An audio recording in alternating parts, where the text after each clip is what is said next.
Ya, halo kawan-kawan OPX Traders. Hari ini hari kita pembahasan tier 1 dari hari kedua untuk list kita. Kita langsung aja ya untuk pembahasannya. Hari ini banyak banget yang terbang ya. Jadi STRK kita udah blacklist ya. Jadi tidak perlu dipantau selanjutnya. Untuk Inco hari ini hari tertingginya dia ya. Kalau nggak salah. Oh iya, kenapa ini ya? Oke, kita trade dulu. Inko bagus banget hari ini guys. Kalau kalian yang dapat pucuk, alhamdulillah ya guys. Tapi menurutku kalau Inko ini udah selesai ya, jadi tidak perlu dilanjutkan lagi untuk kedepannya. Jadi seperti itu, nggak usah ditunggu ya. Mainan kita mainan one day hit, tidak perlu main lama. Kecuali itu ketika posisinya set way ya. Sorry, Inko. Ini lagi nanti error. Oh ya aman. Inko. Inko udah dapat ya hari ini. Kita dari sini kita nunggu dan diangkat lagi. Udah 11% ya. All-time hacknya di sini guys. Closingannya paling atasnya hacknya 4750 ya. Kalau yang sabar pasti dapat ya guys. 11% lumayan ya guys. Untuk beda KR juga naik juga. Ini kenapa? Karena kan kita mantaunya kan kemarin seperti ini ya.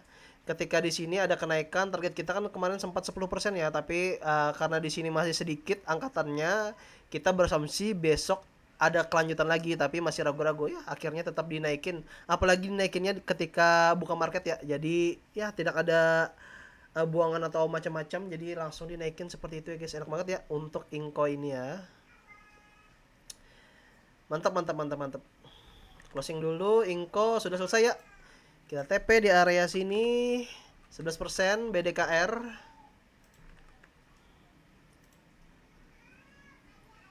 Nah, BDKR juga tinggi. Siapa yang udah masuk? BDKR kita targetnya di bawah sini ya untuk ambilan, tapi karena di open langsung tinggi banget, jadi kita masuk di area sini dan diangkat sampai sekarang guys. Sampai paling tingginya 173 lah. Oh iya. Paling tinggi 173 guys. Mantap ya. 173. Siapa yang dapat 173 guys? Kalau 2% aja alhamdulillah, nggak apa-apa. Yang penting kan 2%, 2%, 2%, 2%, 2% dalam seminggu kan lumayan guys. Banyak kok celahnya 7% itu untuk ngambil 2%-nya guys.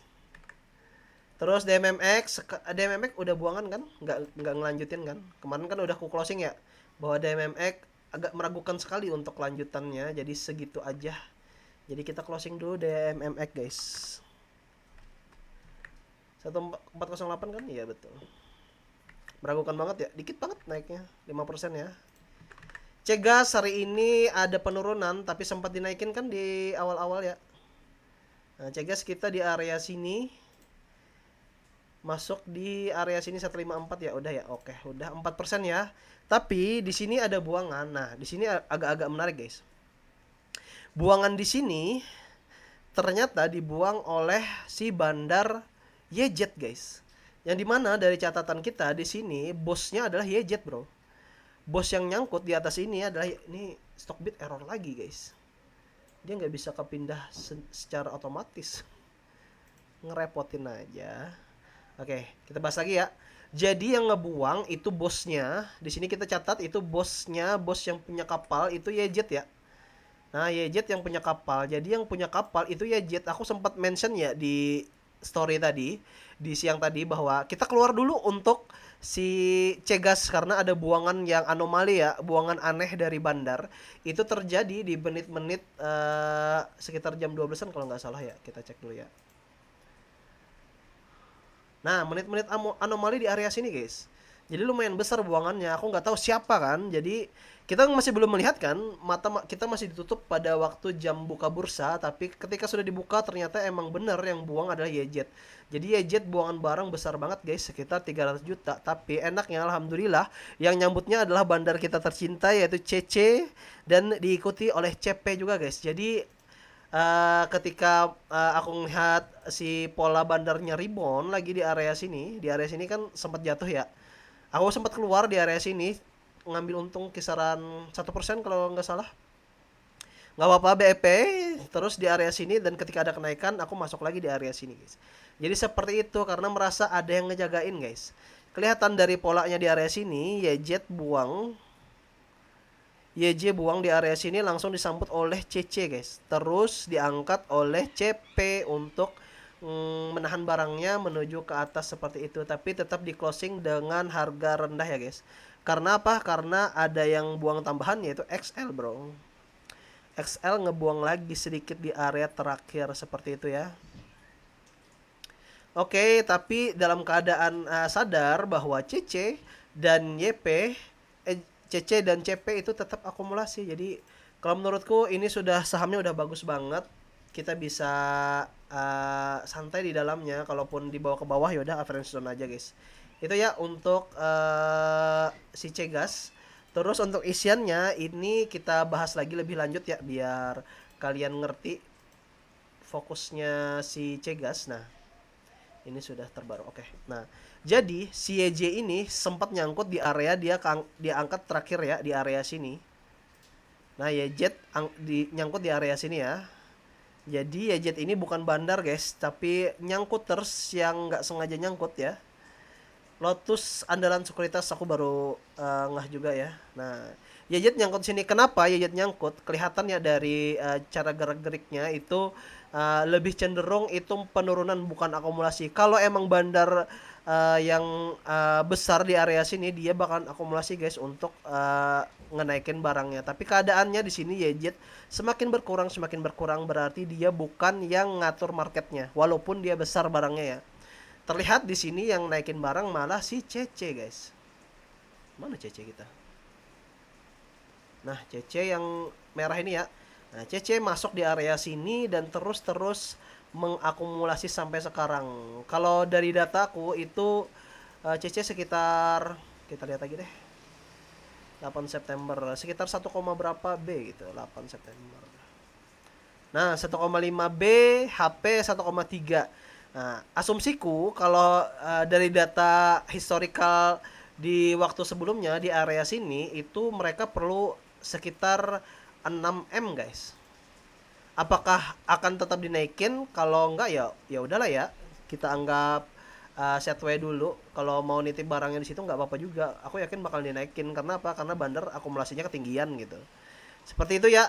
Terus kenapa aku berasumsi ini mungkin minggu ini bukan waktu dia, karena dari historical sebelumnya mereka perlu waktu sekitar segini waktunya guys. Ada sekitar 1, 2, 3 hari lagi lah.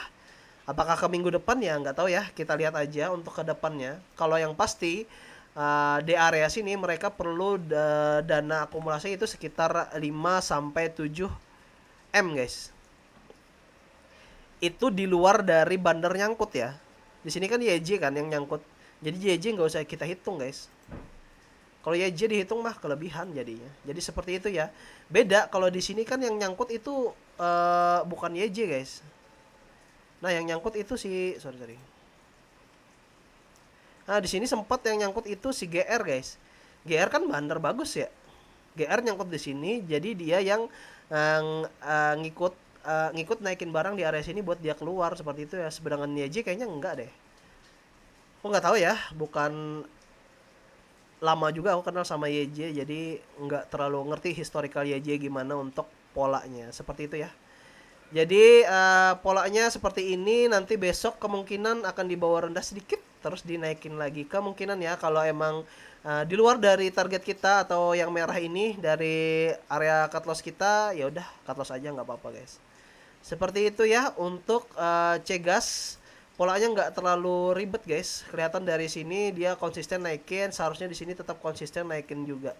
Yang ngebuang barang itu YJ guys. Jadi YJ yang membawa tekanan, dan broker lain atau bandar-bandar lain itu takut karena kalau dia naikin, YJ takutnya ngebanting barang gitu. Jadi masih ragu bandar-bandar ini.